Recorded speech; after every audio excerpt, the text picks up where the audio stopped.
Welcome back to Make Space Boring for Wednesday, December 4th, 2019. I'm Jason Kanigan from Cold Star Technologies, and we are on a mission. You know this if you've watched a few of these, and if you're new, welcome.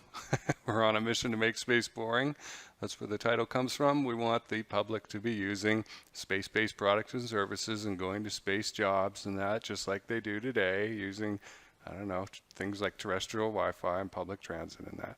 So yesterday I had the fun of recording a podcast episode for the Cold Star Project. That's the full format show with Judi Sandrock from South Africa. Very cool. Product is called Xinabox, and it's a bunch of chips, and I'll put a photo up here still from that. They're modular.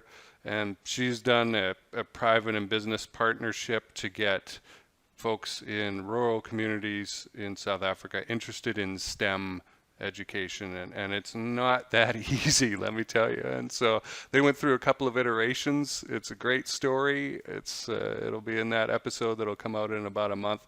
But the long and short of it is the bottleneck was wiring. And so what they decided to do as engineers was throw out the soldering, get rid of it, right? No more wires. And so this bunch of chips here, this X chips system, it's also made to fit with Lego, which is really cool, is in universities and organizations all around the world now, and you can go buy this stuff. It's modular. They've got sensors and CPUs and even a cute little display there that I was quite fascinated by. I didn't know that you could get a readout that tiny, because these things are just a couple inches by a couple inches maybe. And wow, it's a really neat product, and it is in ThinSats and Smallsats that are going up into space right now.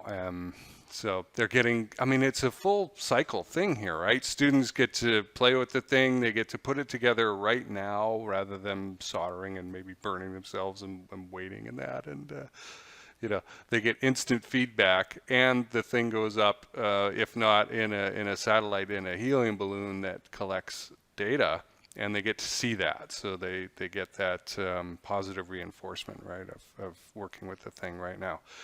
Other things that I'm studying, I want to do a Make Space Boring News episode. It's a review of ITAR versus ITAR, and so that's the International Traffic in Arms Regulations versus the Export Administration Regulations. I don't know what the difference is yet, but I do have data that I've pulled up and need to go through. And so if I'm going to do that, why not give you folks a summary as well? Another thing I've been looking at for a while, it came out a few weeks ago. The U.S.-China Economic and Security Review Commission submitted their report to the United States Congress about what they believe China's intentions and capabilities are. And so, and that includes space. There's a chapter in there on what the intentions are regarding space. So I want to create a summary of that for you as well.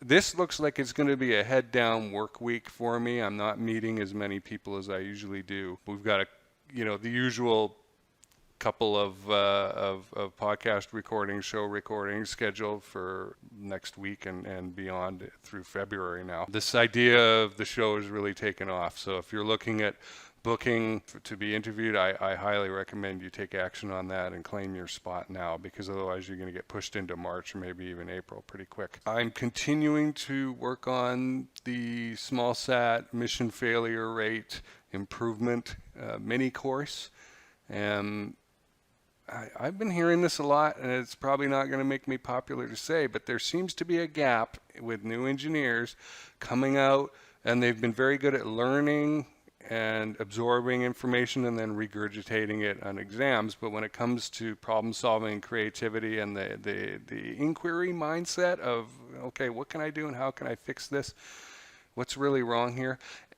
It's not so great. Employers have been talking to me and saying there is a gap here in getting new graduates up to speed. And so what I want to cover in this mini course are approaches, because you have a 40+% partial and full mission failure rate, and that's after you take out the 6% from launch vehicle explosions, okay, where everything's a total write-off. So it's not good. We would not accept that in any other industry. If you went and manufactured automobiles and you had a 40% failure rate, they would throw you out. You would all be fired, and the company would have to shut down. It would be awful. Okay, and there's no lemon law on Smallsats, Cubesats. So you know what I believe already. If you've been watching this for a while, there is a shift happening between the onesie-twosie job shop mentality shifting to a more continuous automotive style manufacturing process, which is something we know all about here at Cold Star Tech. We are great at this.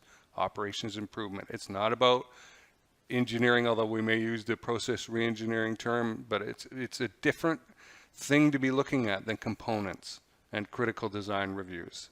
It is a different thing, and I recommend you come and talk to us about that. That mission failure rate is what I'm saying here. You know, I have seen plenty of academics say, well, look, I'd rather have a 5% chance of getting the satellite up there and it working than a 0% chance because we missed the launch window. Okay, but there are things, 4 key areas that I've identified that contribute to that mission failure rate, and you could do something about those. You could do a lot about those, but there's things like institutional knowledge, failures, just stuff changes so fast and happens so fast, and the people are changing who are going through the organization so quickly, that turnover, that information is lost before the organization can have the chance to capture it, especially if there's no formal way of doing it. And that could be as simple as what I'm doing right now, pointing a camera at someone and hitting record and saying, speak. Put it down on paper, put it on video, right? People don't do this. I realize a lot of people aren't going to like hearing me say that, but it's a fact. I mean, that you cannot argue with the results. When the results are a 40+% failure rate, something's missing over here on the process side, okay? And we can help you out with that. But look for that mini course in the next week or so. I'm still... the information is figured out. What I'm trying to do is figure out how to make it delivered in an entertaining way, as opposed to me sitting here yapping at a camera. So, which still will be, but maybe I could come up with some cool environments, or you'll see. That's it for today, the 4th of December, 2019. I will see you tomorrow.